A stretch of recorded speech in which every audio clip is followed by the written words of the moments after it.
มื้อนี้ต้มผักกินกับข้าวเป็นตาแซ่บหลาย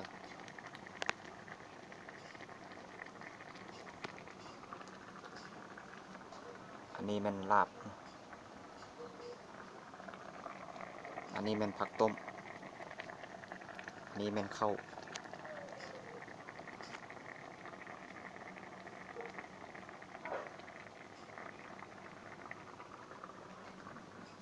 อันนี้แม่นโทรศัพท์อันนี้แม่นพัดลมอันนี้แม่นถุง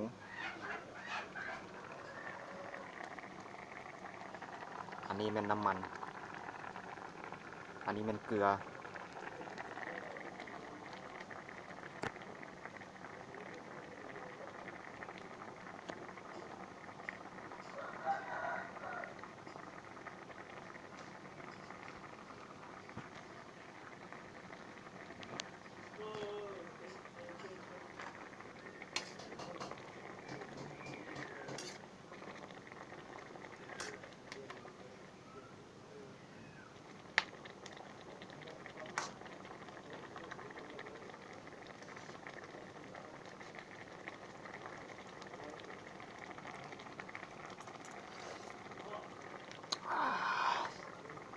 แซ่บหลาย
น่าจะสุกแล้ว